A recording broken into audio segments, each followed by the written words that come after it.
Security Council will now begin its consideration for item 2 of the agenda. I now give the floor to Ms. Rosemary DiCarlo. Thank you, Mr. President. Today, I'm going to deliver a statement from Secretary General Antonio Guterres, who was not able to be here this morning. Mr. President, members of the Security Council, we meet at a grave time following the 3 January United States military action in the Bolivarian Republic of Venezuela. The broad outlines of the events of Saturday have been widely reported. Early that day, U.S. forces were active across Caracas and in the northern states of Miranda, Aragua, and La Guaira. The extent of casualties resulting from these actions remains undetermined. In a statement on social media on Saturday, President Donald Trump announced the conduct of a, I quote, large-scale strike against Venezuela and its leader, President Nicolas Maduro, end quote. During a press conference on Saturday, President Trump stated, and I quote again, "We are going to run the country until such time that we can do a safe, proper, and judicious transition," end quote. The government of Venezuela has characterized the United States action as a military aggression carried out in civilian and military areas and as a flagrant violation of the Charter, posing a threat to international and regional peace and security. As we speak, President Maduro is being held in New York, accused by U.S. authorities, along with his wife, Celia Flores, of serious criminal offenses. What is less certain is the immediate future of Venezuela. I am deeply concerned about the possible intensification of the instability in the country, the potential impact on the region, and the precedent it may set for how relations between and among states are conducted. Mr. President, the situation in Venezuela has been a matter of regional and international concern for many years now. Attention on the country only grew following the contested presidential elections in July 2024. The panel of electoral experts I appointed at the Venezuelan government's request to accompany the elections highlighted serious issues. We have consistently called for the full transparency and the complete publication of the results of the elections. As reported to the Council on 23 December, the Office of the High Commissioner for Human Rights has cataloged serious violations. On 3 January, Venezuelan interim President Delcy Rodriguez invoked an emergency decree throughout the national territory, extending additional security powers to the government. Mr. President, the latest developments follow a period of heightened tensions beginning in mid-August, as discussed in this Council on 2 previous occasions. I have consistently stressed the imperative of full respect by all for international law, including the Charter of the United Nations, which provides the foundation for the maintenance of international peace and security. I remain deeply concerned that rules of international law have not been respected with regard to the 3 January military action. The Charter enshrines the prohibition of the threat or use of force against the territorial integrity or political independence of any state. The maintenance of international peace and security depends on the continued commitment of all member states to adhere to all the provisions of the Charter. Mr. President, Venezuela has experienced decades of internal instability and social and economic turmoil. Democracy has been undermined. Millions of its people have fled the country. The situation is critical, but it is still possible to prevent a wider and more destructive conflagration. I call on all Venezuelan actors to engage in an inclusive, democratic dialogue in which all sectors of society can determine their future. This entails the full respect of human rights, the rule of law, and the sovereign will of the Venezuelan people. I also urge Venezuela's neighbors and the international community more broadly to act in a spirit of solidarity and in adherence to the principles, laws, and rules erected to promote peaceful coexistence. I welcome and am ready to support all efforts aimed at assisting Venezuelans in finding a peaceful way forward. Mr. President, Excellencies, in situations as confused as complex as the one we now face, it is important to stick to principles. Respect for the UN Charter and all other applicable legal frameworks to safeguard peace and security. Respect for the principles of sovereignty, political independence, and territorial integrity of states. The prohibition of the threat or use of force. The power of the law must prevail. International law contains tools to address issues such as illicit traffic in narcotics, disputes about resources, and human rights concerns. This is the route we need to take. Thank you, Mr. President. I thank Ms. DiCarlo for her briefings. I now give the floor to Mr. Jeffrey Sachs. Mr. President, distinguished members of the Security Council, the issue before the Council today is not the character of the government of Venezuela. The issue is whether any member state, by force, coercion, or economic strangulation, has the right to determine Venezuela's political future or to exercise control over its affairs. This question goes directly to Article 2, Section 4 of the United Nations Charter, which prohibits the threat or use of force against the territorial integrity or political independence of any state. The Council must decide whether that prohibition is to be upheld or abandoned. Abandoning it would carry consequences of the gravest kind. Let me offer some background. Since 1947, the United States foreign policy has repeatedly employed force, covert action, and political manipulation to bring about regime change in other countries.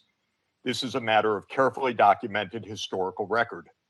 In her book, Covert Regime Change, political scientist Lindsay O'Rourke documents 70 attempted U.S. regime change operations between 1947 and 1989 alone. These practices did not end with the Cold War. Since 1989, major United States regime change operations undertaken without authorization by the Security Council have included, among the most consequential, Iraq 2003, Libya 2011, Syria beginning in 2011, Honduras 2009, Ukraine 2014, and Venezuela from 2002 onward. The methods employed are well established and well documented. They include open warfare, covert intelligence operations, instigation of unrest, support for armed groups, manipulation of mass and social media, bribery of military and civilian officials, targeted assassinations, false flag operations, and economic warfare. These measures are illegal under the UN Charter, and they typically result in ongoing violence, lethal conflict, political instability, and deep suffering of the civilian population. The recent U.S. record with respect to Venezuela is also clear. In April 2002, the U.S. knew of and approved an attempted coup against the government. In the 2010s, the United States funded civil society groups actively engaged in anti-government protests. When the government cracked down on the protests, the U.S. followed with a series of sanctions. In 2015, President Barack Obama declared Venezuela to be, and I quote, an unusual and extraordinary threat to the national security and foreign policy of the United States. In 2017, at a dinner with Latin American leaders on the margin of the UN General Assembly, President Trump openly discussed the option of the U.S. invading Venezuela to overthrow the government. During 2017 to 2020, the United States imposed sweeping sanctions on the state oil company PDVSA. Oil production fell by 75% from 2016 to 2020, and the real GDP per capita declined by 62%. The UN General Assembly has repeatedly voted overwhelmingly against such unilateral coercive measures. Under international law, only the Security Council has the authority to impose such measures. On the 23rd of January 2019, the United States unilaterally recognized Mr. Juan Guaido as interim president, and a few days later froze approximately $7 billion of Venezuelan sovereign assets held abroad and gave the designated authority over certain of these assets. These actions form part of a continuous U.S. regime change effort spanning more than 2 decades. In the past year, the United States has carried out bombing operations in 7 countries, none of which were authorized by the UN Security Council, and none of which were undertaken in lawful self-defense under the Charter. The targeted countries include Iran, Iraq, Nigeria, Somalia, Syria, Yemen, and now Venezuela. In the past month, President Trump has issued direct threats against 6 UN member states, including Colombia, Denmark, Iran, Mexico, Nigeria, and of course, Venezuela. Members of the Council are not called upon to judge Nicolas Maduro. They are not called upon to assess whether the recent U.S. attack and ongoing naval quarantine results in freedom or in subjugation. Members of the Council are called upon to defend international law, and specifically the UN Charter.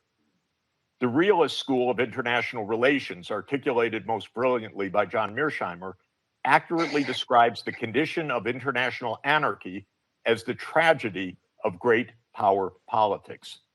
Realism is therefore a description, not a solution for peace.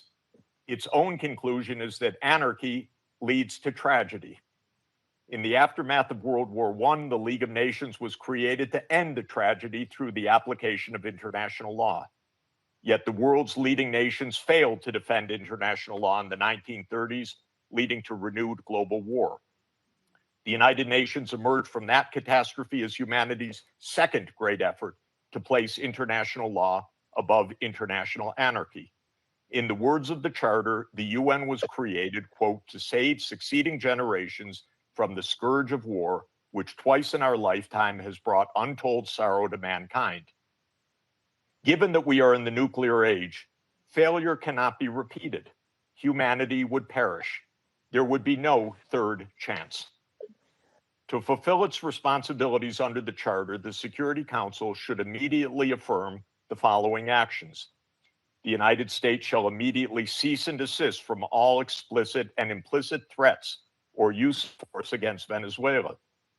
The United States shall terminate its naval quarantine and all related coercive military measures undertaken in the absence of authorization by the UN Security Council.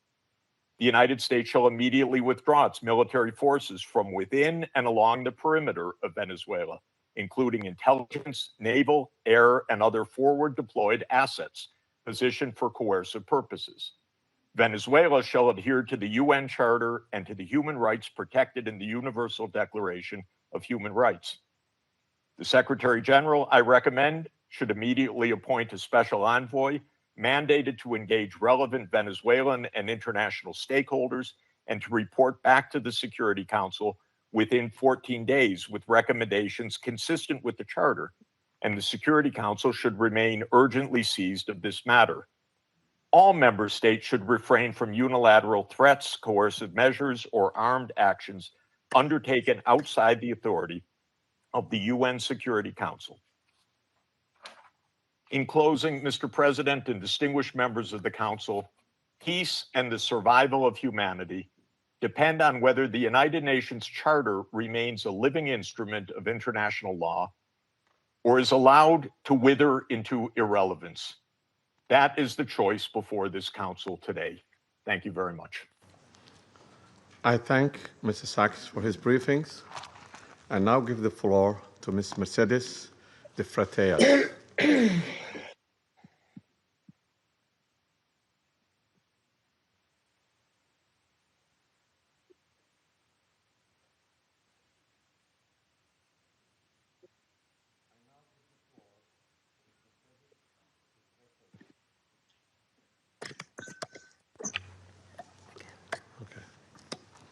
My apology. I now give the floor to Ms. Mercedes de Freitas.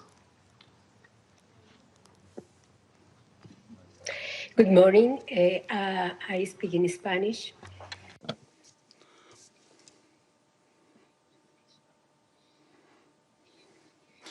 Good morning, ambassadors, representatives of states and governments.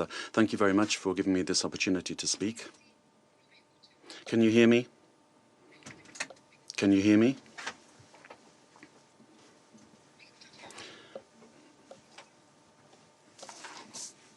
Good morning.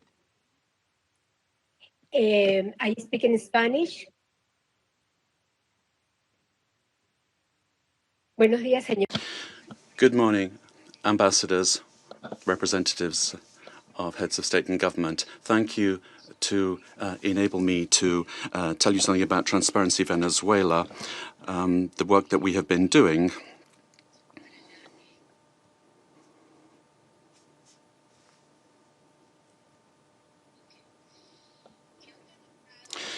We have organized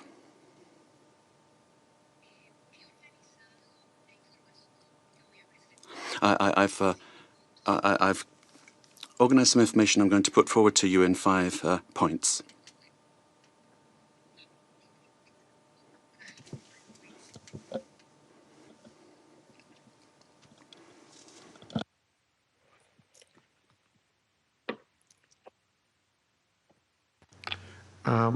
Continue. Bueno, he organizado la información que voy a presentar.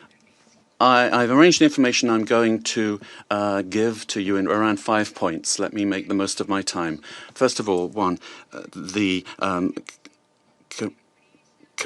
corruption in Venezuela is seen in 73 countries of the world. We have organized, we've seen hundreds of cases that we have documented over the years, more than 500, 600 cases in various countries.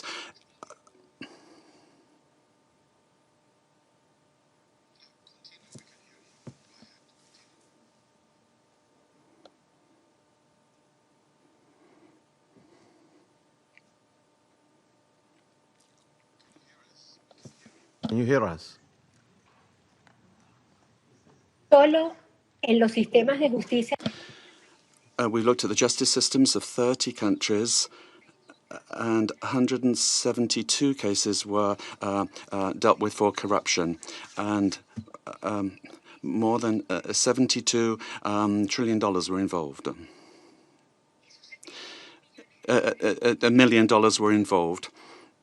This was public Venezuelan money. Nicolas Maduro and his family. The interpreter cannot hear the speaker. Ha sido el instrumento central, involucrada directa e indirectamente en el. It was a system that was involved in 90% of the corruption cases. Point number 2. The national criminal organizations. The interpreter cannot hear the speech to provide sufficient interpretation. I apologize. Soportar, impulsar, proteger y dirigir las operaciones ilícitas. Las economías ilícitas de oro, droga, extorsión y trata de personas alcanzaron en 2024 $8.000 billones. Can you hear us? Ms. Freitas? De la producción de oro, ¿sí? Can you hear us? The interpreters cannot hear you. Can you slow down and raise your voice a little bit? Hay un delay. There's a delay, says the speaker. The problem the interpreter is having is with the quality of the sound, which is insufficient for interpretation. It's not the speed. Sí, la oigo con delay. I'm hearing you, but with a delay, says the speaker. I can hear you, though. Please proceed now.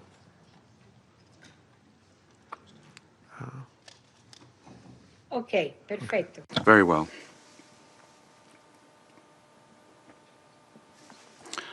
Point 2. National and international criminal organizations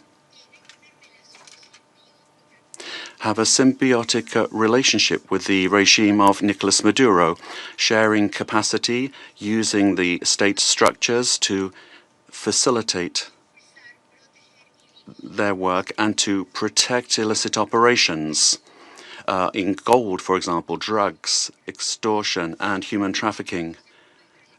And according to our estimates, this accounts for about $8 billion. Gold, for example, only 20% is reported to the National Treasury. The rest goes to private accounts where there are members and allies with the government. This mining industry has exploited so many people using national parks and also the Amazon area. And then to launder the money from corruption, the network has money laundering structures that are very sophisticated. And since 2021, and they've been involved in this work. 3, great corruption has led to a decrease in the income of the state and therefore public expenditure, and therefore affecting the quality of basic services. The current economy is in crisis. There's no money either to service the debt.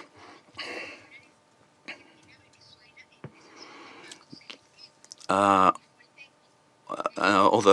Venezuela has been in technical default since 2017. We owe more than $15 million. 4, Venezuelans have had to learn to live with just a few hours of electricity per day in very many parts of the country. And we've learned to protect ourselves from daily extortion from the armed Colombian groups or the organized crime groups, but also elements of the state. So many families only have 1 meal per day below the calories that they need, affecting their nutrition, which is getting worse day by day. Humanitarian programs are not sufficient.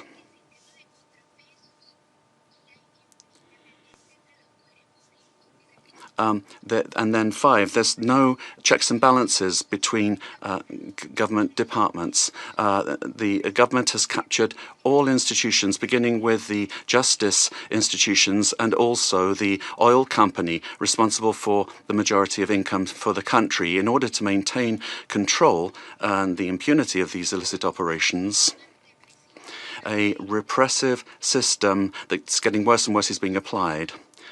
And today, there are more than 1,000 political prisoners. At the end of the year,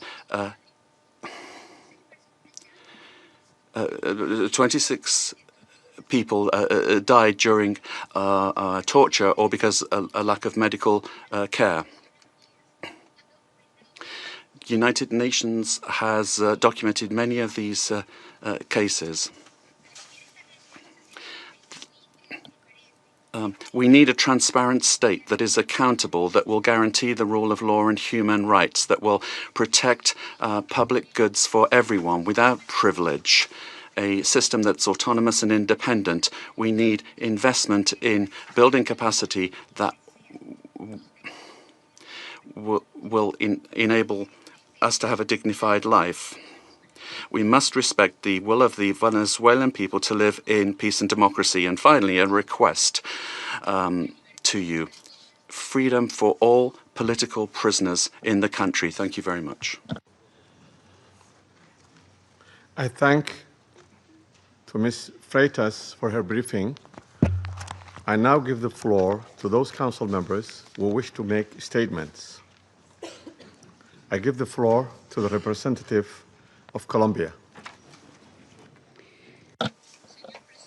Mr. President, Colombia would like to thank Somalia in your quality as President of the Security Council for having quickly responded to our request to convene this emergency meeting, as well as thanking China and Russia for their support for holding of this meeting. And we wish you, Mr. President, a successful month managing the work of the Council at a particularly delicate time for international peace and security. I'd also like to thank Undersecretary General for Political Affairs and Peacebuilding of the United Nations and the invited briefers. We thank them all for their briefings. This is the first time Colombia is taking the floor in the Security Council as a non-permanent member for the period 2026-2027. Colombia is taking on this responsibility with a deep sense of duty, and we are going to do this from the first day, defending international law and the purposes and principles enshrined in the United Nations Charter. International peace and security, the peaceful settlement of disputes, the prohibition of the use of force, sovereign equality, respect for the territorial integrity and political independence of all states. Colombia condemns categorically the events that occurred in the early morning of the 3rd of January in Venezuela, where we saw multiple explosions and air activity over Caracas and other areas of the country as part of a military attack carried out by the United States, which included bombings of civilian and military infrastructure, creating panic amongst the population. All of this represents clear violations of the sovereignty, political independence, and the territorial integrity of Venezuela. There is no justification whatsoever under any circumstances for the unilateral use of force to commit an act of aggression. Such actions constitute a serious violation of international law and the United Nations Charter, including the prohibition on the use or the threat of the use of force, the principle of the respect for sovereignty and the full authority of states over their territory, including their natural resources, the territorial integrity of states, and the principles of collective defense, particularly when they directly endanger the population and civilian assets. Defending these principles is not an option. Indeed, it's a common obligation that we have in order to preserve international peace and security.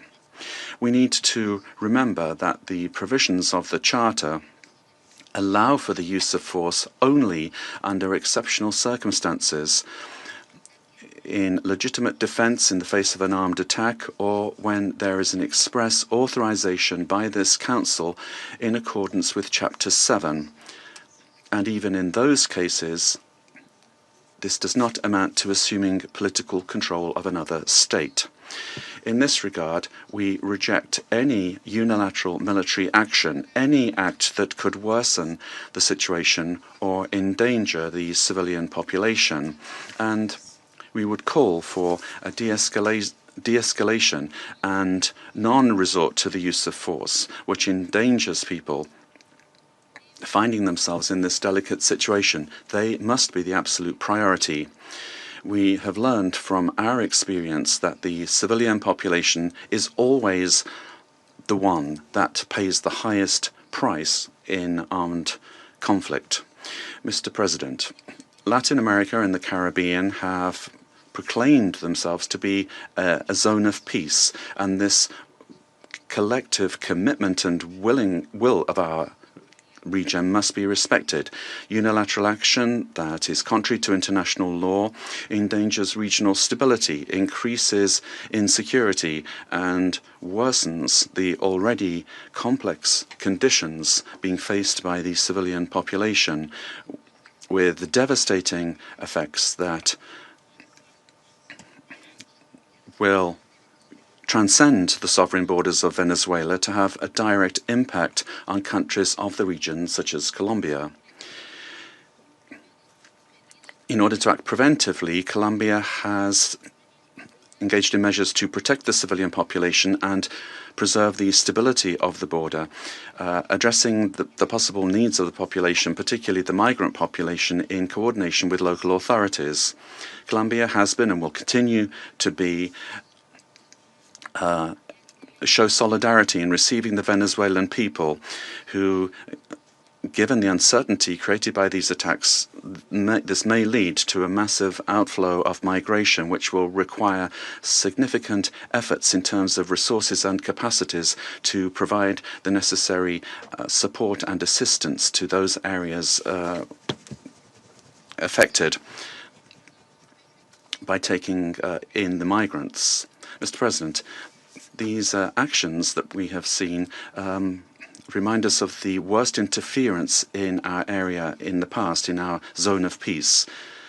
And it calls to mind the commitment that we have as states to resolve our differences peacefully through dialogue and negotiation or other forms of peaceful settlement, in full accordance with international law and with its instruments to which we have subscribed at the hemispheric and regional levels, such as the Charter of the Organization of American States.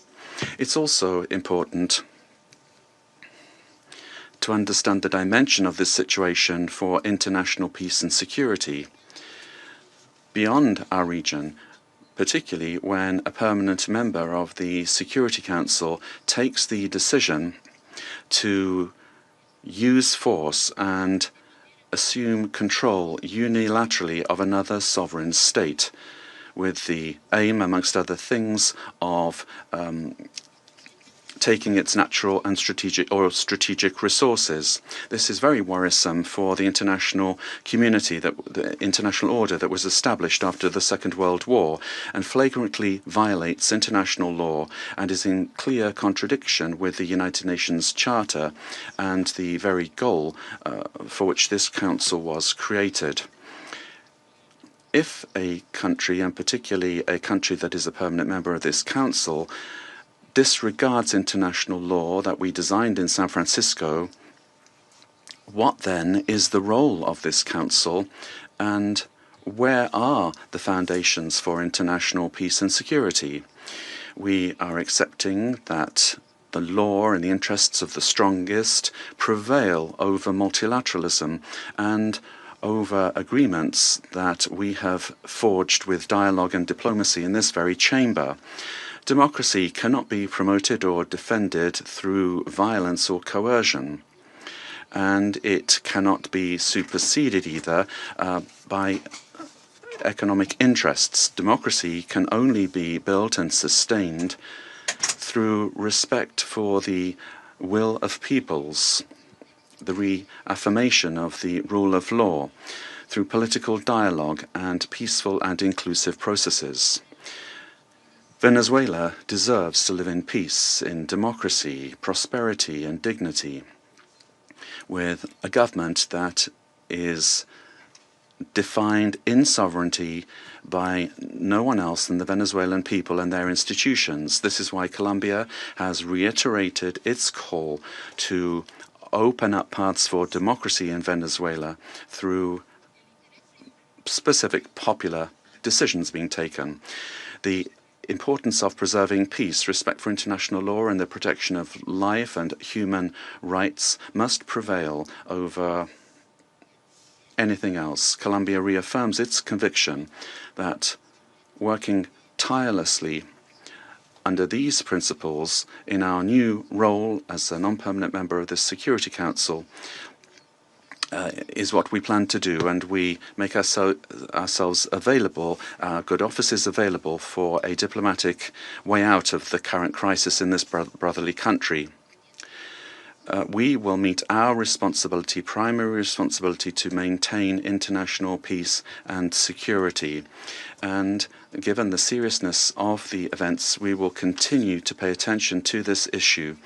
And we'd also like to thank the Secretary General of the United Nations for providing his good offices to defend the purposes and principles of the United Nations Charter, to activate channels for mediation available to him and facilitate dialogue with the parties concerned, looking in the search for alternatives that will make it possible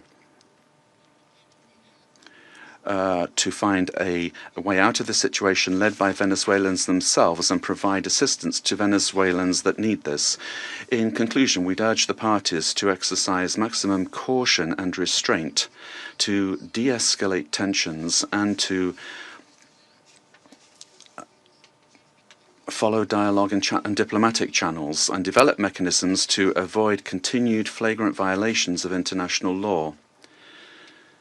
This will require the help of the United Nations and of regional organizations. Thank you very much, Mr. President. I thank the representative of Colombia for her statement and now give the floor to the representative of Russian Federation. Mr. President, first and foremost, we wish to congratulate you on your accession to the presidency of the Security Council. And second, we wish to welcome the newly elected members of the Security Council. The beginning of this new year shocked all of those throughout the world who cherish the hope that respect for international law and non-intervention in domestic affairs of other states, as well as a reliance upon diplomacy and seeking of compromise, became key principles in the work of the new U.S. administration. The assault against the leader of Venezuela, compounded by the deaths of dozens of Venezuelan and Cuban citizens, in the eyes of many, has become a harbinger of a turn back to the era of lawlessness and U.S. domination by force, chaos, and lawlessness, which continues to afflict dozens of states in various regions of the world. There is no and can be no justification for the crimes cynically perpetrated by the United States in Caracas.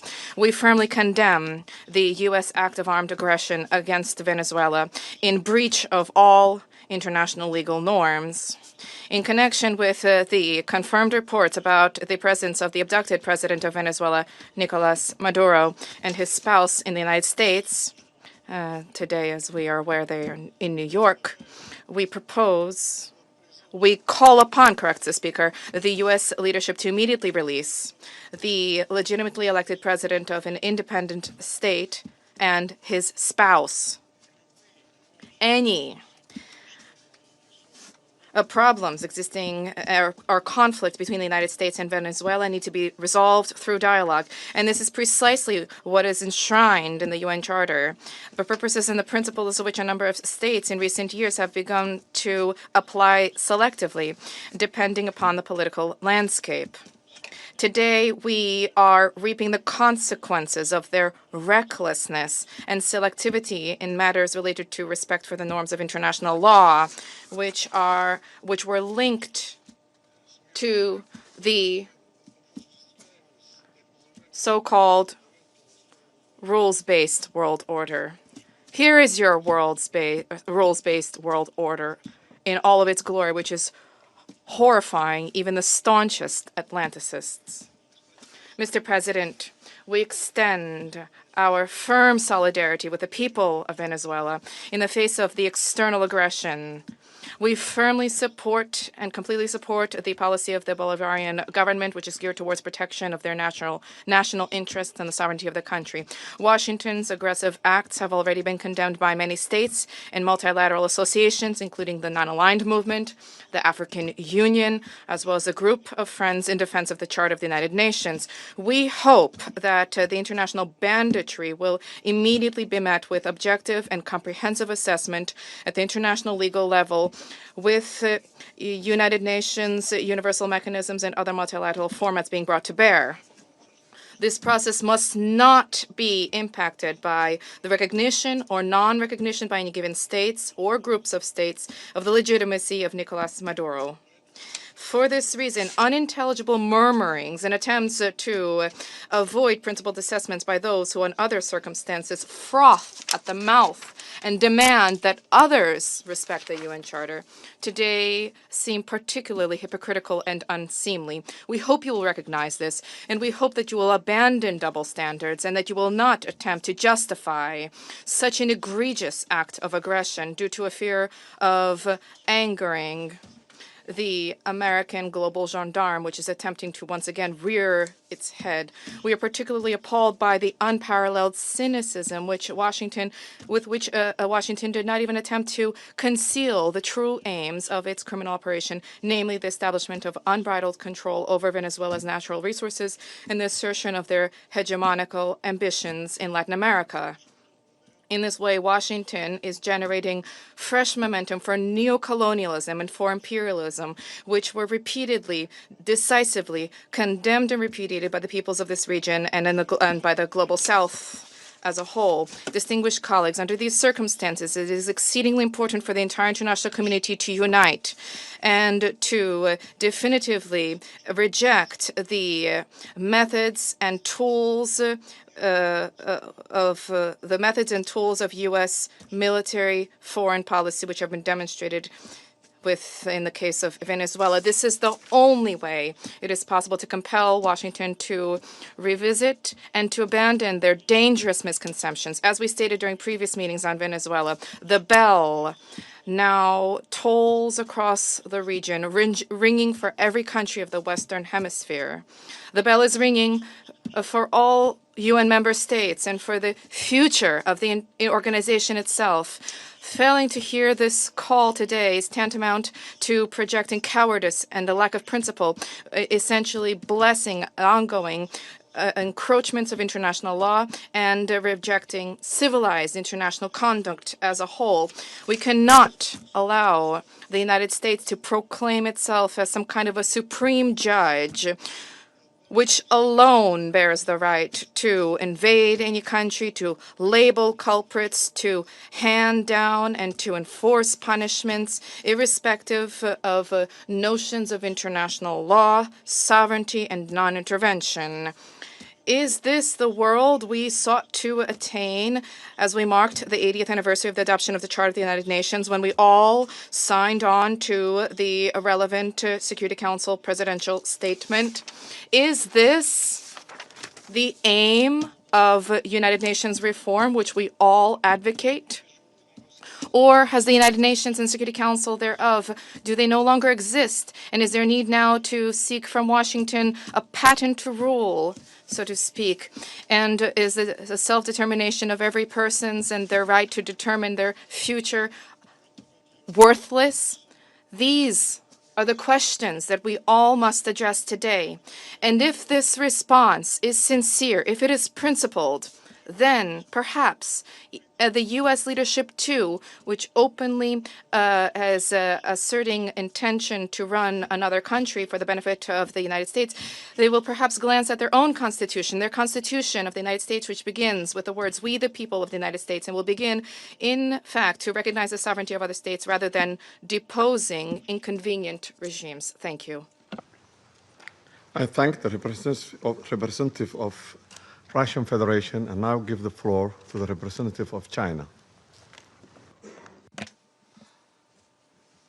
President, China supports the Security Council holding an emergency meeting regarding the United States military strikes on Venezuela. And thanks USG DiCarlo for reading out the briefing of the Secretary General Guterres.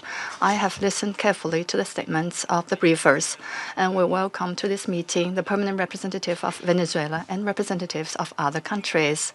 On January the 3rd, the United States blatantly launched large-scale military strikes against Venezuela, forcibly seized Venezuelan President Nicolas Maduro and his wife, and took them out of the country. It claimed that it will run Venezuela and even didn't rule out launching a second round of military operations on an even larger scale.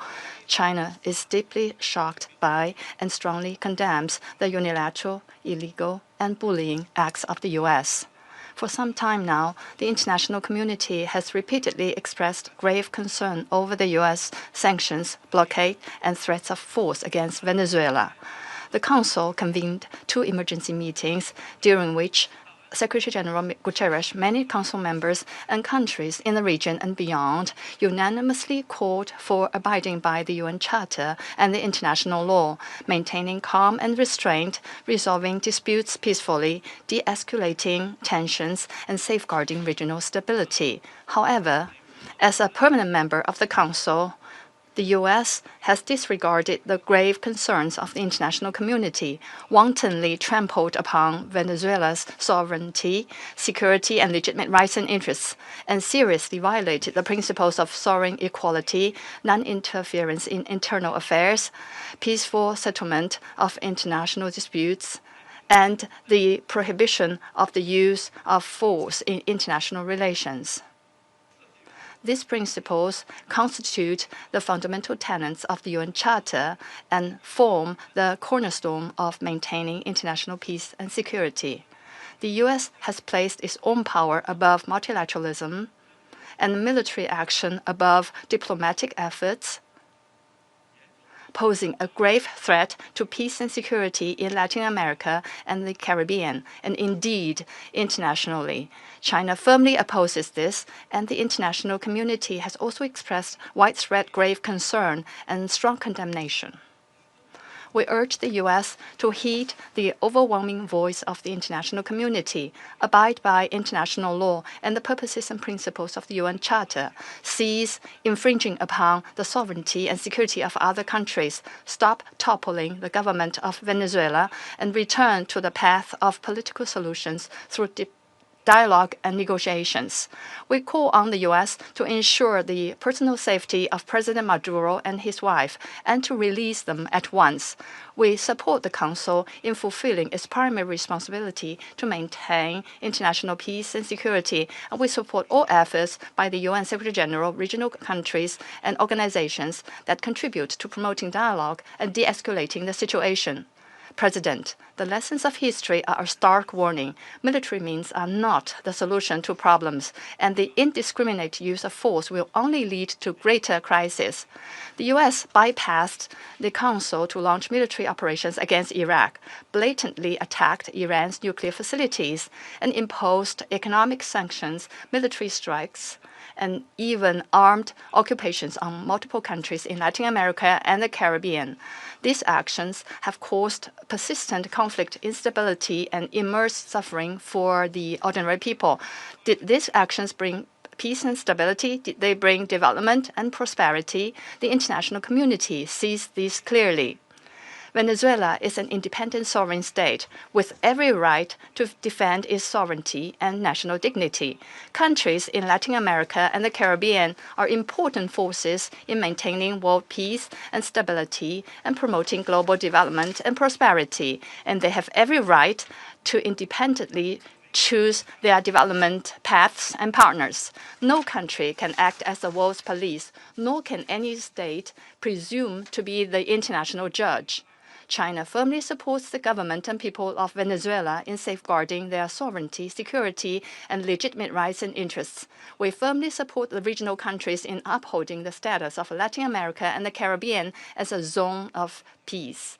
We demand that the United States change its course, cease its bullying and coercive practices, and develop relations and cooperation with regional countries on the basis of mutual respect, equality, and non-interference in international affairs. China stands ready to work with the regional countries and the international community to strengthen solidarity and cooperation, uphold fairness and justice, and jointly safeguard peace and stability in Latin America and the Caribbean. I thank you, President. I thank the representative of China for the statement, and now give the floor to the representative of Liberia. Thank you, Mr. President. I have the honor to deliver this statement on behalf of the A3 members, namely the Democratic Republic of Congo, Somalia, and my own country, Liberia. We thank the presidency for promptly convening this important meeting. We congratulate Somalia on assuming the presidency of the Security Council this month and warmly welcome all new members. The A3 appreciates USG DiCarlo's comprehensive briefing and listened carefully to the remarks offered by civil society representatives. We also welcome the representative of Venezuela and the representatives of the region to this meeting. Mr. President, the A3 aligns itself with the recent communique of the African Union on the situation in the Bolivarian Republic of Venezuela and continues to monitor developments there with deep concerns. In particular, we note reports regarding the detention of President Nicolas Maduro and his wife and incidents involving Venezuelan institutions. Such developments present serious challenges not only to Venezuela's internal stability, but also underscore the imperative to safeguard the broader peace and security of the region. The A3 remains steadfast in its commitment to the fundamental principles of international law, including the full respect for the sovereignty and territorial integrity of states as enshrined in the Charter of the United Nations in the interest of regional stability and international peace. We believe these are essential foundations for international cooperation and peaceful coexistence. Our position underscores the importance of dialogue, the peaceful settlement of disputes, and respect for constitutional and institutional frameworks. Mr. President, the complex situation in Venezuela requires a comprehensive response that is both inclusive and nationally owned. We continue to hold that a sustainable and peaceful resolution can only be found through constructive dialogue among Venezuelans themselves, with genuine respect for the aspiration and rights of the Venezuelan people, and with the constructive support of the international community. The A3 expresses its solidarity with the people of Venezuela and reiterates the African Union's commitment to peace, stability, and mutual respect among nations and regions.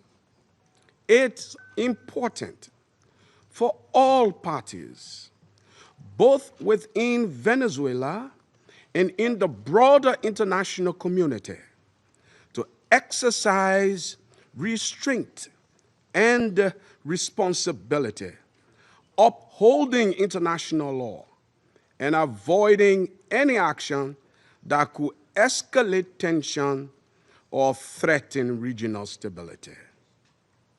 The A3 stands ready to support all efforts within this Council and in cooperation with regional partners to facilitate a peaceful, inclusive, and lasting resolution to the situation in Venezuela.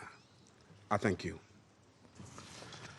I thank the representative of Liberia for this statement, and now give the floor to the representative of the United States. Mr. President, thank you for chairing. And I particularly want to thank you, Mr. Freitas, for your briefing. And I'll point out that Mr. Freitas is in exile, having fled the regime. Thank you for your courage, and thank you for shedding a light on the true atrocities of the illegitimate Maduro regime. This past weekend, colleagues, the United States successfully carried out a surgical law enforcement operation facilitated by the U.S. military against two indicted fugitives of American justice, narco-terrorist Nicolas Maduro and Celia Flores.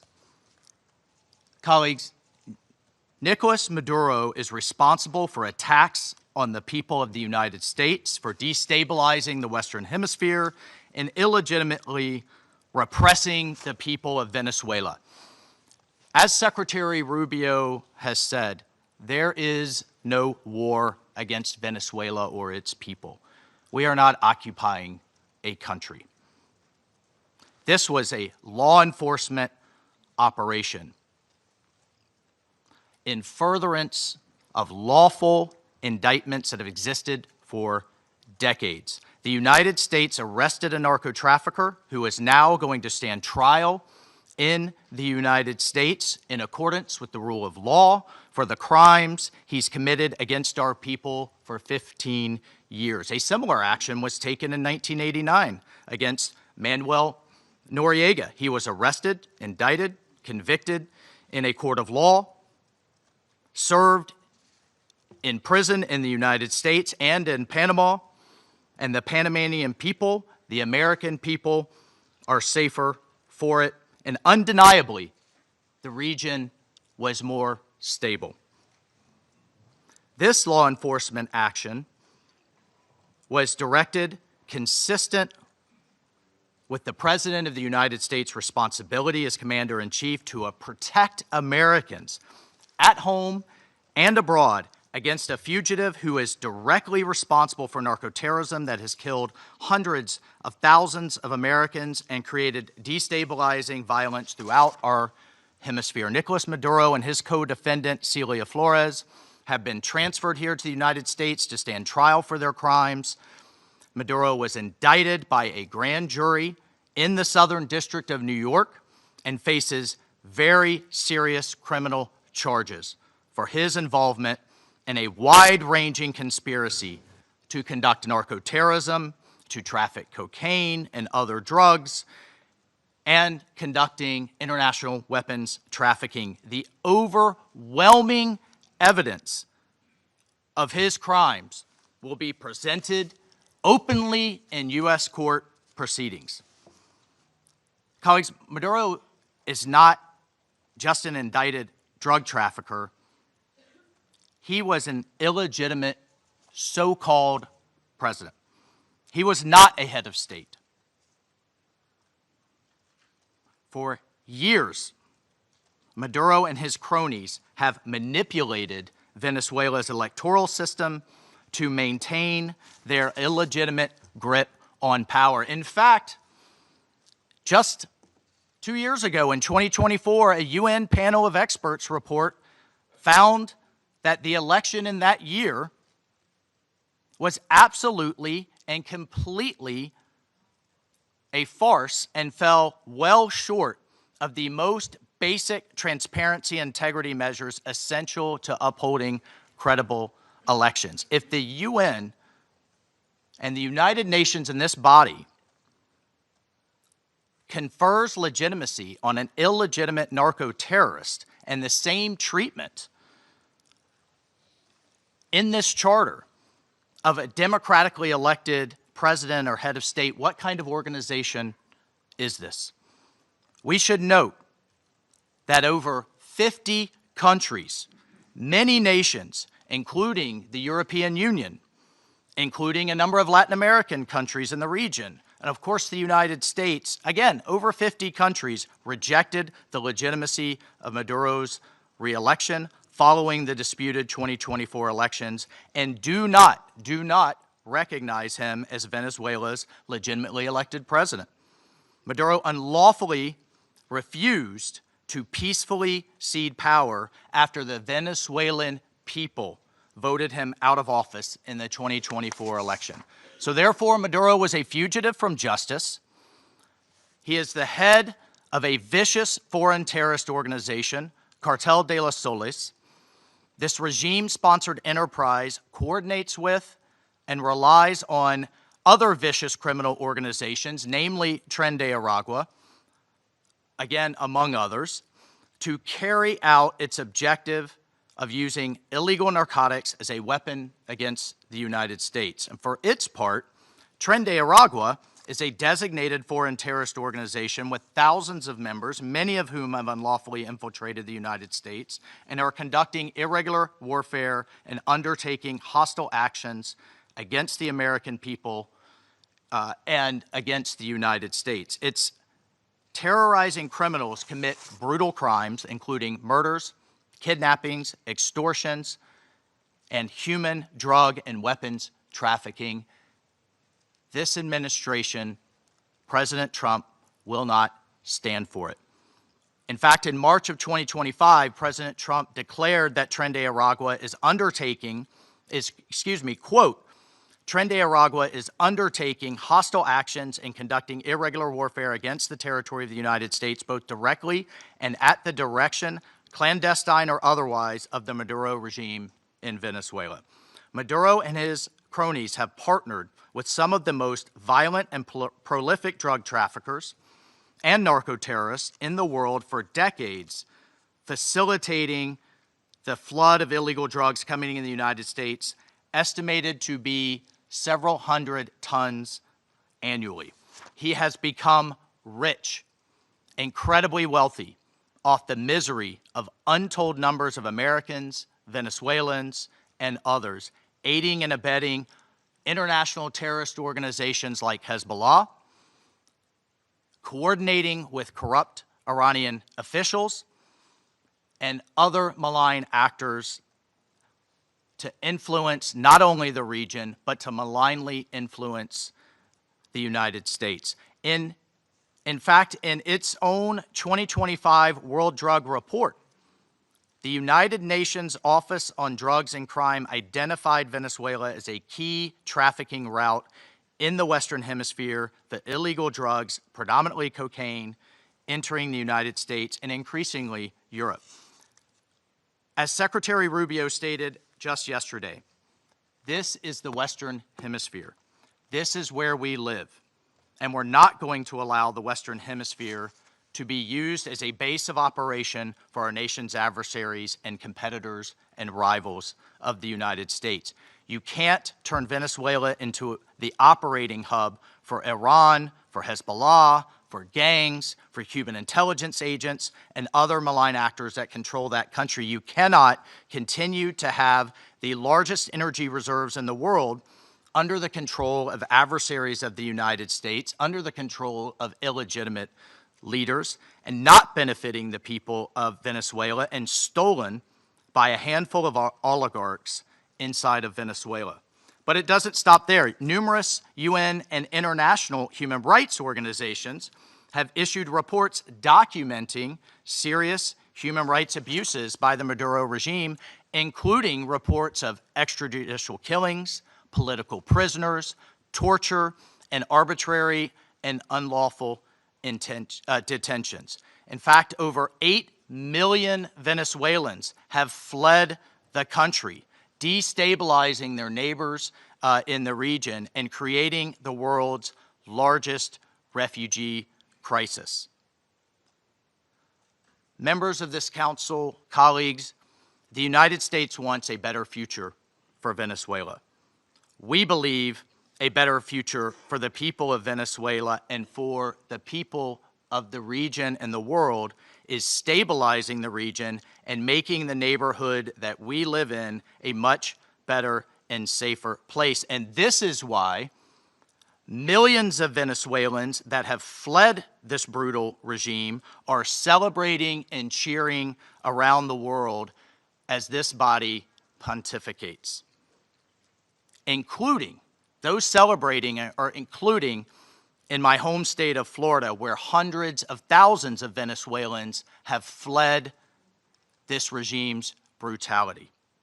I want to reiterate, President Trump gave diplomacy a chance. He offered Maduro multiple off-ramps. He tried to de-escalate. Maduro refused to take them. President Trump made it clear that the narco-terrorism must stop, and yet it continued. The United States will not waver in our actions to protect Americans from the scourge of narco-terrorism and seeks peace, liberty, and justice for the great people of Venezuela. I thank you, Mr. President. I thank the representative of the United States and now give the floor to the representative of Panama. Gracias, señor. Thank you, Mr. President.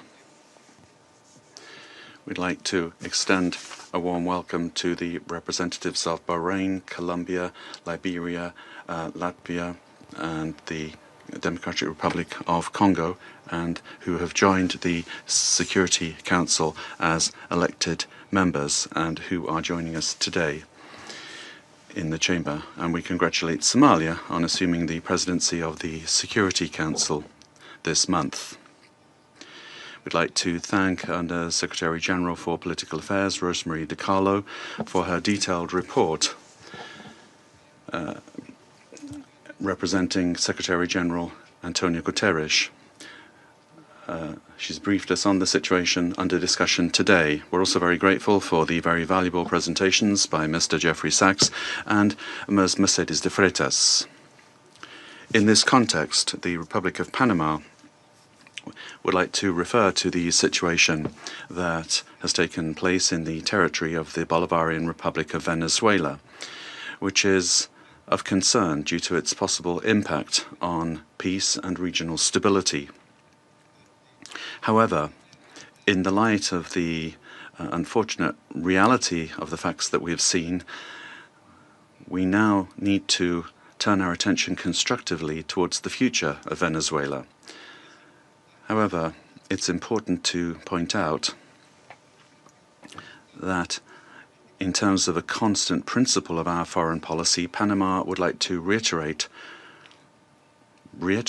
our unfailing commitment to multilateralism, to the sovereignty of states, and to the unrestricted respect for international law, especially the principles enshrined in the United Nations Charter, including non-intervention, respect for territorial integrity, and the prohibition of the use of force. This is mentioned in Article 2 of the United Nations Charter.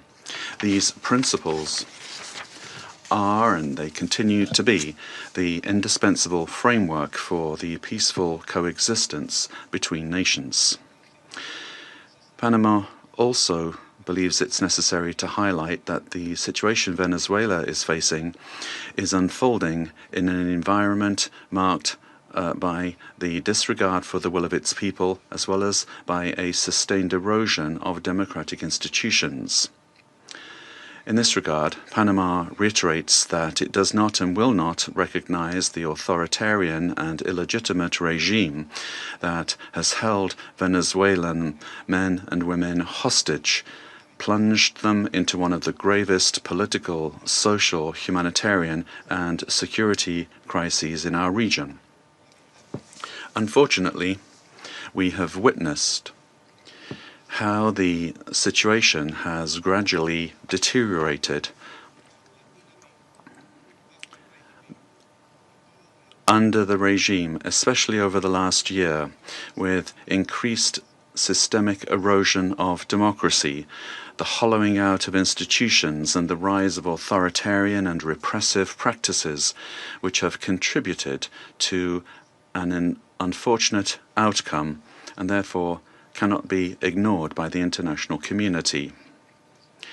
In particular, it is essential to call for the unconditional release of persons detained for political reasons. Many of them have been deprived of their liberty merely for raising their voices in a context in which dissent is not tolerated. From this moment on, we must demand that all political prisoners that the regime continues to hold hostage, Venezuelans and foreigners alike, be released without delay. Their physical well-being and safety must be guaranteed. Likewise,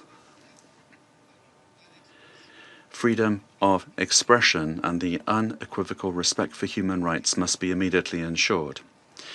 In this context, Panama underscores that its position does not stem solely from a principled democratic solidarity, but also from direct impact. A Panamanian citizen, Mr. Olmedo Núñez, remains arbitrarily detained in Venezuela without formal charges, without due process, without full access to a defense, and without effective consular guarantees.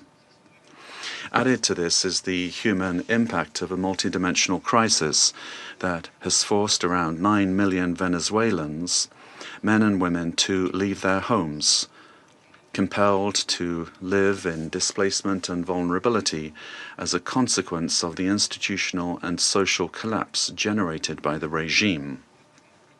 A crisis that has had significant regional repercussions, reflected both in the irregular migration flows from south to north of a significant number of Venezuelan nationals, as well as reverse migration movements, including also a lot of Venezuelans, the effects of which are felt particularly in countries of transit and destination that this affects, including Panama.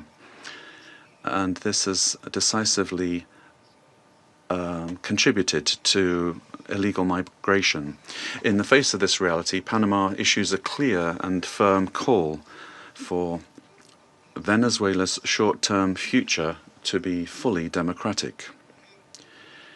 Power emanates from the people, and as stated by His Excellency, the President of the Republic of Panama, José Raúl Molino, the people, the true sovereign, have already spoken at the polls, granting an indisputable victory with 70% of the votes on July 28, 2024, to the opposition candidate, Mr. Edmundo González Urrutia, as well as to Maria Corina Machado, who was prevented by the regime from running despite having won the primary with 93% of the votes on October 22, 2023.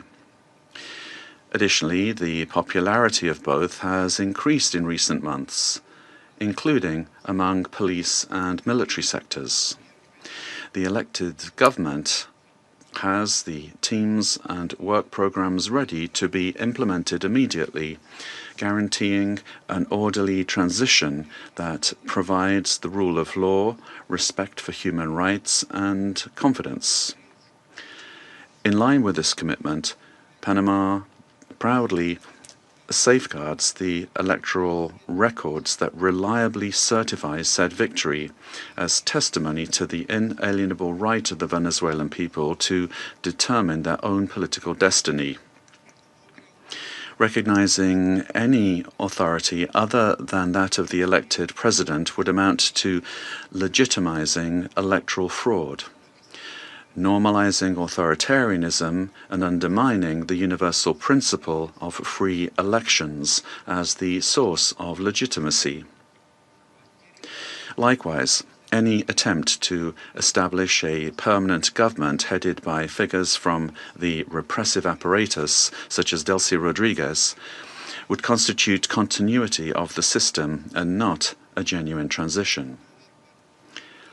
Any political solution must be peaceful, it must be democratic, and led by the Venezuelans, with the responsible assistance of the international community, including the United Nations and regional mechanisms such as the Organization of American States.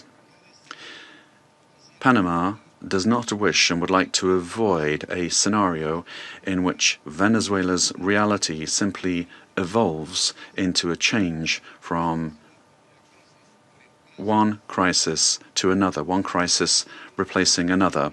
There can be no genuine transition with Madurismo if it remains, or if we have the same power structures preserved under new names.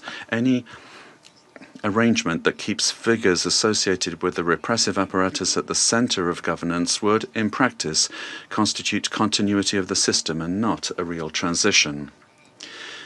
Comparative experience shows that merely nominal transitions tend to prolong conflicts, intensify migratory flows, and perpetuate regional instability to the detriment of international peace and security.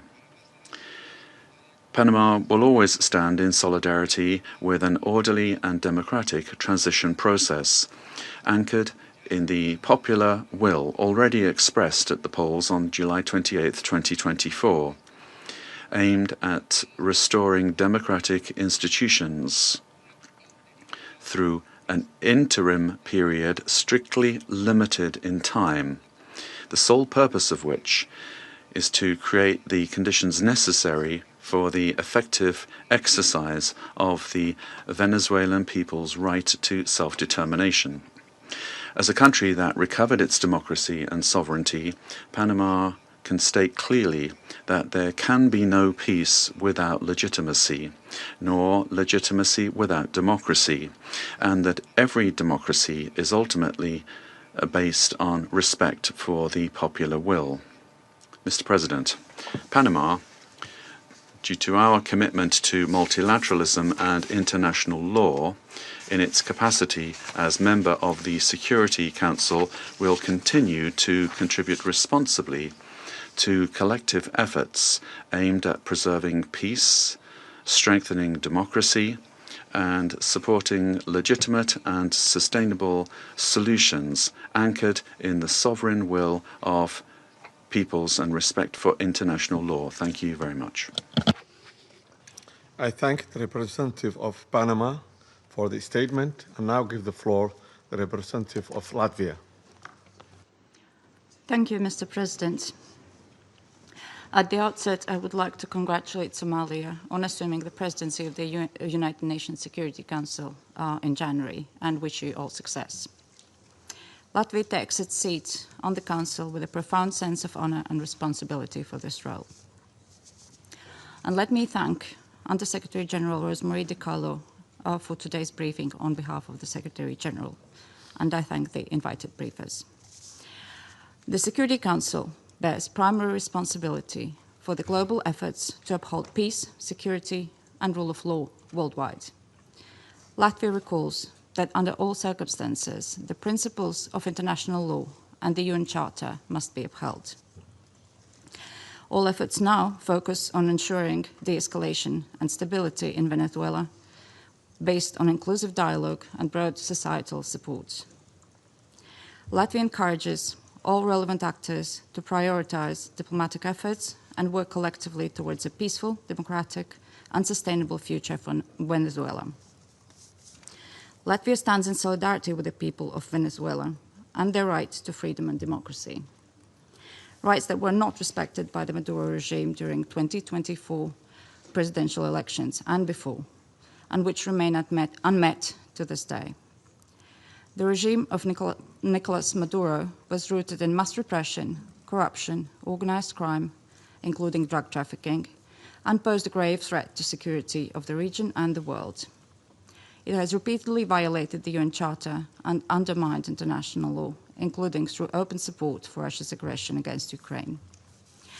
The Maduro regime does not represent the will of the Venezuelan people and has relied on widespread, systematic repressions of human rights across the country to maintain power. 8 million Venezuelans have been forced to flee the country since 2014. Latvia also remains committed to working jointly together with partners to counter global transnational organized crime networks, including in Latin America and Caribbean. Such criminal activities place the lives of countless people at grave risk, particularly women and children. Addressing these challenges requires sustained cooperation in full respect of international law. Latvia continues to closely monitor the situation in Venezuela and stands prepared to continue working with its partners to support a peaceful, democratic, and just transition that reflects the aspirations of the Venezuelan people. And I thank you. I thank the representative of Latvia for her statement and now give the floor to the representative of Denmark. Thank you, Mr. President.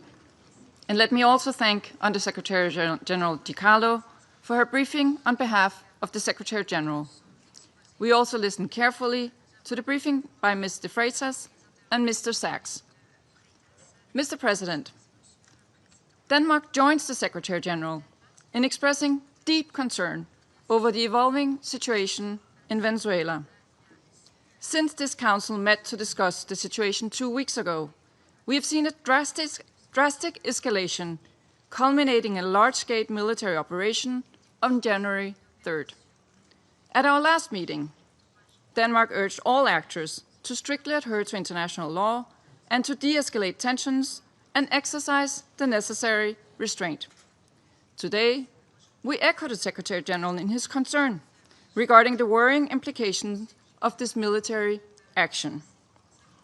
Independent of the situation in Venezuela, these developments constitute a dangerous precedent.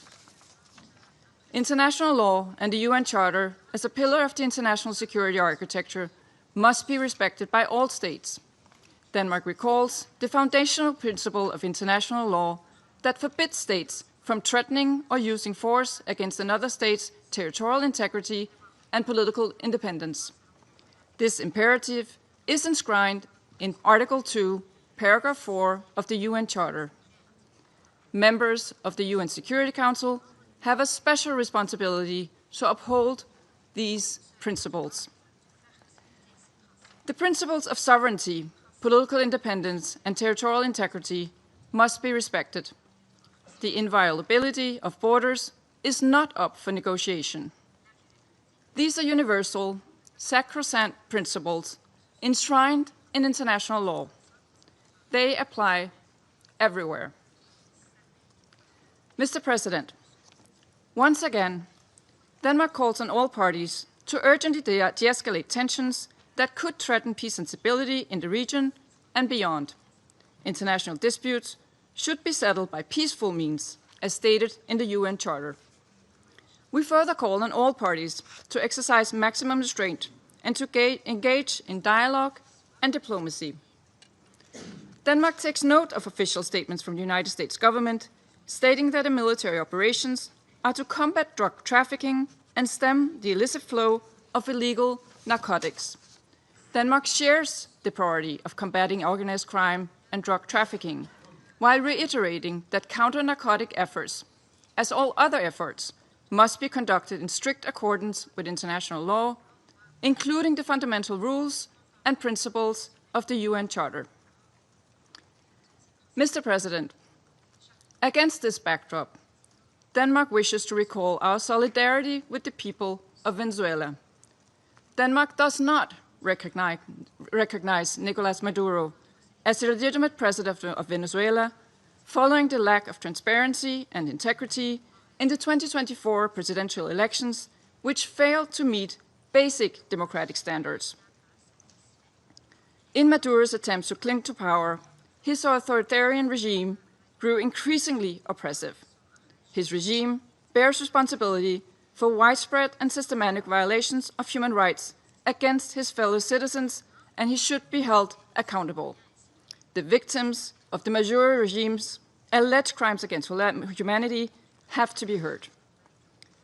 The Venezuelan people have a right to democracy and self-determination exercised through peaceful, inclusive, and credible democratic processes, free from fear of political persecution, intimidation, or repression, and external political interference. This includes the rights of Venezuelans alone to determine their political, economic, and social future without coercion, pressure, or manipulation by external actors. No state should seek to influence political outcomes in Venezuela through the use or threat of force or through other means inconsistent with international law.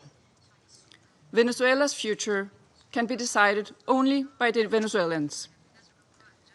We call on all parties and stakeholders to come together for a negotiated and peaceful transition to democratic rule in a process led by and owned by Venezuelans. At this critical and uncertain time, it is imperative that all parties fully respect human rights and international law. Denmark remains committed to supporting Venezuela and the aspirations of its people on its path to lasting political stability. I thank you. I thank the representative of Denmark for her statement, and now give the floor to the representative of the United Kingdom. Thank you, President. I congratulate Somalia on the assumption of the presidency of the Council for the month of January. And I thank our briefers for their remarks. Colleagues, The Venezuelan people have suffered for years. This Council now meets at a pivotal moment for Venezuela's future. Maduro's actions created extreme levels of poverty, violent repression, and failing basic services. His regime's rule precipitated a displacement crisis affecting the whole region. The United Kingdom has long been clear that Maduro's claim to power was fraudulent. To date, Venezuela's National Electoral Council has failed to publish the full results of the July 2024 presidential elections, and independent domestic and international reports also observed significant irregularities and a lack of transparency. President, the United Kingdom wants to see a safe and peaceful transition to a legitimate government that reflects the will of the Venezuelan people. They deserve a government which reflects their vote at the ballot box and delivers a more stable, prosperous future for all Venezuelans. Finally, President, the United Kingdom reaffirms its commitment to international law and the principles enshrined in the Charter of the United Nations. These foundations are essential for maintaining global peace, security, and the rule of law. I thank you. I thank the representative of the United Kingdom for his statement, and now give the floor to the representative of France. Merci, Monsieur le Président. Thank you, Mr. President. First and foremost, I wish to congratulate you upon your presidency of the Security Council during the month of January.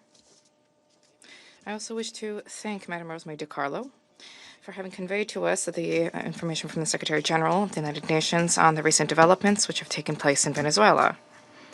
Mr. President, France has continued to stand in solidarity with the Venezuelan people as they face the crisis that has been plaguing them for far too many years.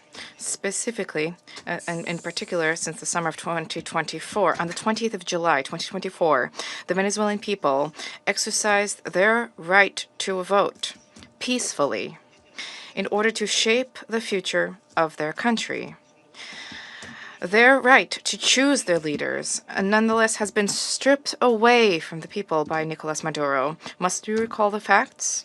The electoral process has been was marred by numerous irregularities, and the final counting of votes was marred by a flagrant lack of transparency. In light of the democratic aspirations of the Venezuelan people, Nicolas Maduro has systematically responded with the repression of dissident voices, of members of the opposition, and of civil society, as well as with numerous arbitrary detentions. France has always expressed itself with clarity about the fact that these practices are unacceptable and that respect for human rights must be upheld. Mr. President, the military operation which has led to the capture of Nicolas Maduro runs counter to the principle of peaceful dispute resolution and runs counter to the principle of non-use of force.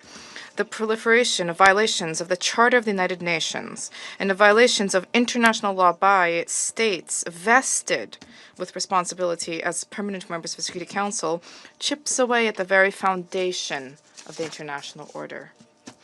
Contravening the principles of the Charter, including the principle of respect for independence and the territorial integrity of states, undermines the foundation of the United Nations and weakens international peace and security.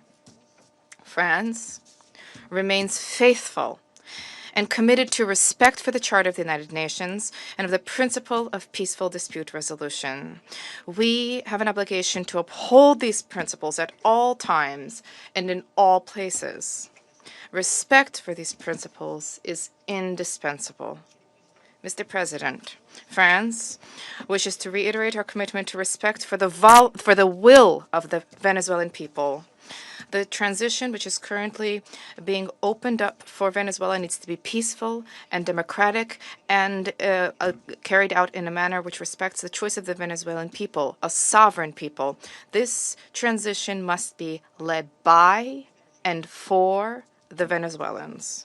France stands ready, alongside states in the region and our partners at the European Union, to uphold dialogue with a view to the restoration of the free, democratic expression in Venezuela. We stand ready to support regional stability.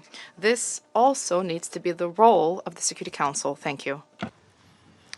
I thank the representative of France for the statement and now give the floor to the representative of Bahrain.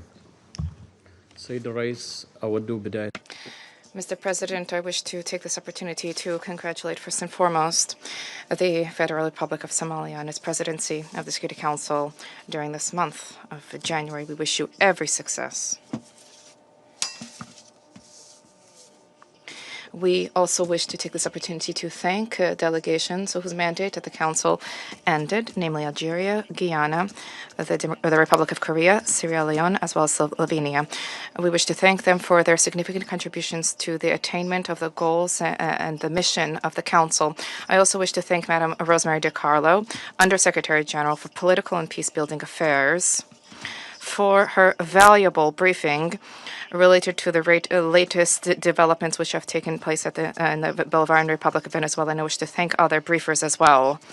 We appreciate the reaffirmation by His Excellency the Secretary General of the United Nations, reaffirmation of the commitment to the fundamental principles of the Charter of the United Nations, a commitment to the peaceful diplomatic resolution of disputes. The Kingdom of Bahrain supports the call of the Secretary General for all stakeholders in Venezuela to engage in inclusive dialogue which guarantees respect for international law, and this in order to ease tensions, to preserve regional stability, and to avoid any potential adverse repercussions for security and stability in the region. The Kingdom of Bahrain also extends its support for efforts undertaken at the regional and international levels in order to reduce tensions and to enhance diplomatic means in order to provide for international peace and security. The Kingdom stresses the importance of the promotion of international cooperation in order to support all regional and international efforts which are geared towards combating international organized crime, trafficking in drugs, as well as scourges which are related to this. This undermines the stability of societies, undermines achievement of sustainable development. Therefore, these issues need to be dealt with in accordance with international relevant conventions. By way of conclusion, the Kingdom of Bahrain reaffirms our support for regional and international efforts to achieve a political, lasting solution in the Bolivarian Republic of Venezuela. This needs to be achieved through regional cooperation and with respect for national sovereignty. The goal is to provide for security and stability in Venezuela, to avoid risks of conflict and division, to protect civil peace, and to contribute to the preservation of regional security and stability, as well as international peace and security. Thank you, Mr. President. I thank the representative of Bahrain for the statement and now give the floor to the representative of Pakistan. Thank you, Mr. President. Allow me to begin by congratulating Somalia on its assumption of the presidency for this month and assuring you of my delegation's full support and cooperation. We welcome the new members joining the Council. I thank Undersecretary General Rosemary DiCarlo for reading out the remarks of the Secretary General and the valuable briefing. We also take note of the views shared by Mr. Jeffrey Sachs and Ms. Mercedes de Freitas. I welcome the participation of the permanent representative of Venezuela alongside the representatives of other countries from the region and beyond in the meeting. Mr. President, Pakistan views the recent developments in Venezuela with profound concern. In a world already beset by multiple crises, escalating tensions and instability in the Caribbean do not augur well for regional and international peace and security. The UN Charter enjoins us to refrain from the threat or use of force against the territorial integrity or political independence of any state.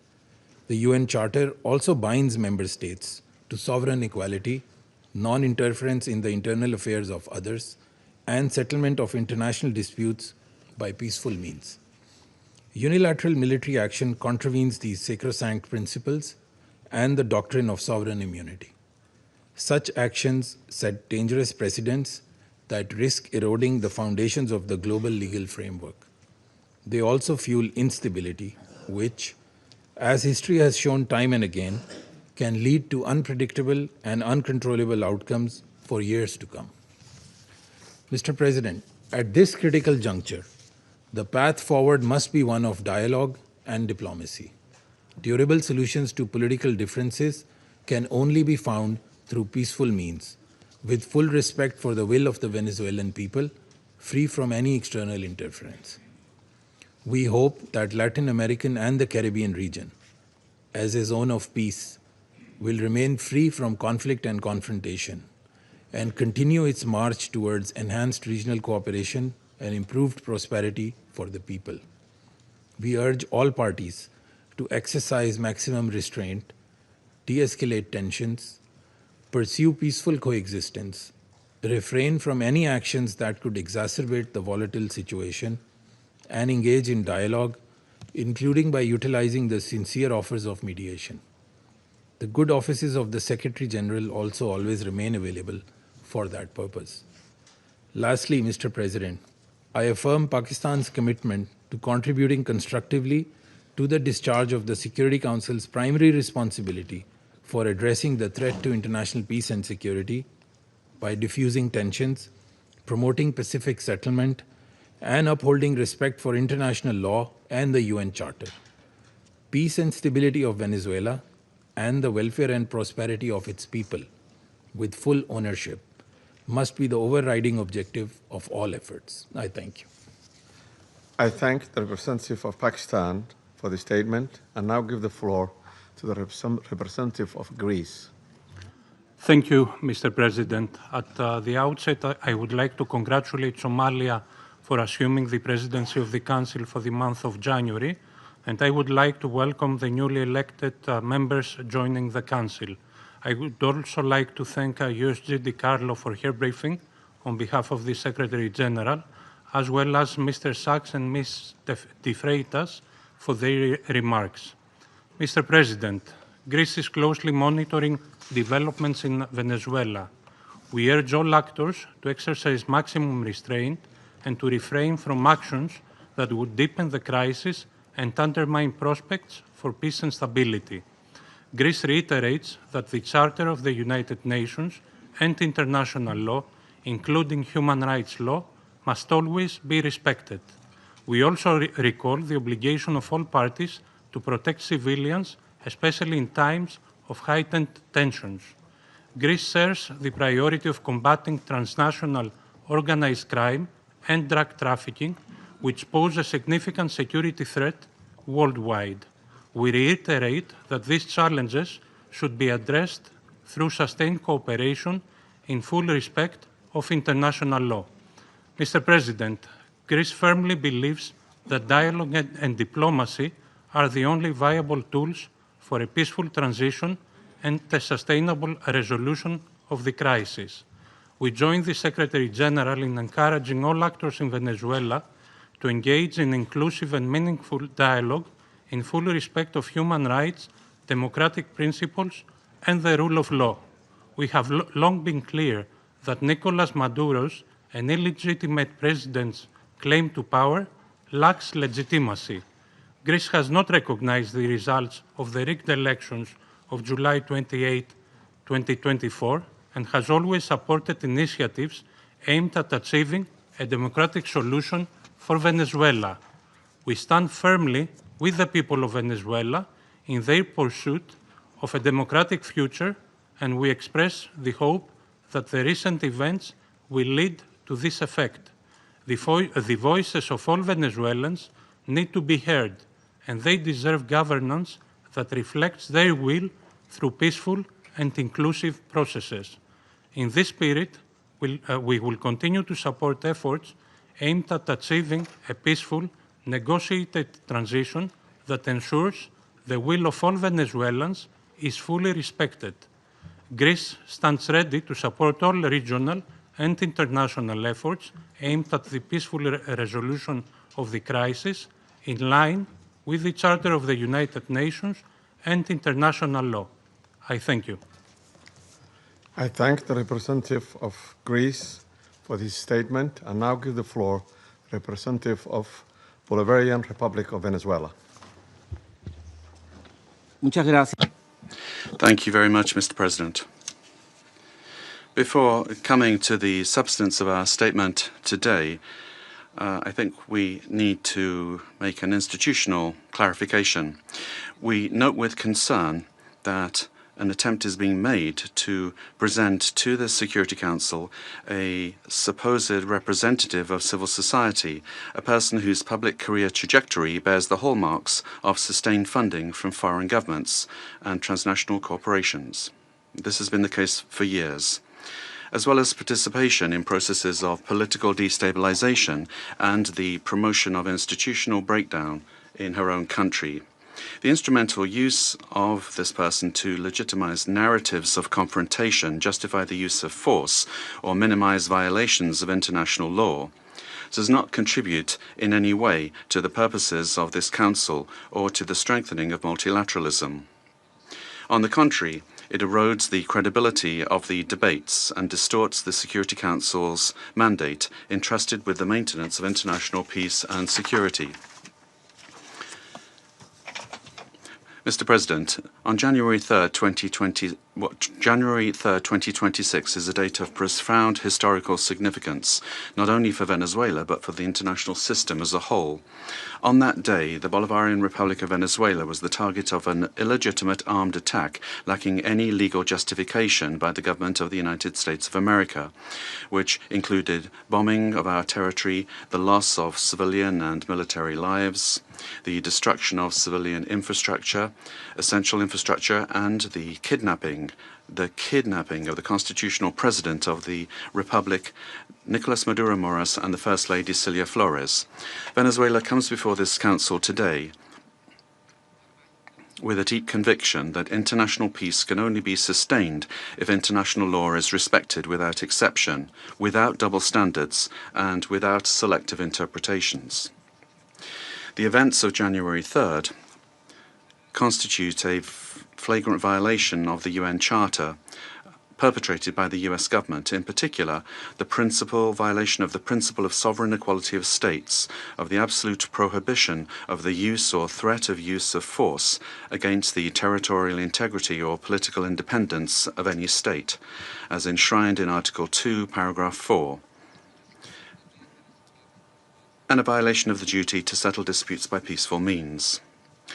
Similarly, these acts also seriously violate the Geneva Conventions and its protocols, as indiscriminate attacks were carried out against the civilian population and assets. International human rights law has also been violated, particularly the right to life, personal integrity, and security. Of particular seriousness is the kidnapping of the President of the Republic by the government of the United States of America, which constitutes a direct violation of an essential norm of the international legal order, namely the personal immunity of heads of state in office. This immunity is not an individual privilege. It is an institutional guarantee that protects the sovereignty of states and the stability of the international system. Its disregard not only affects Venezuela, but also sets an extremely dangerous precedent for all states represented in this chamber, regardless of their size, power, or alliances. Mr. President, General Assembly Resolution 3314 clearly defines as an act of aggression the bombing of the territory of one state by the armed forces of another state, as well as the invasion or occupation, even without formal annexation. The events we are denouncing here unequivocally fit this definition. In 2004, the International Court of Justice affirmed that occupation exists when a state exercises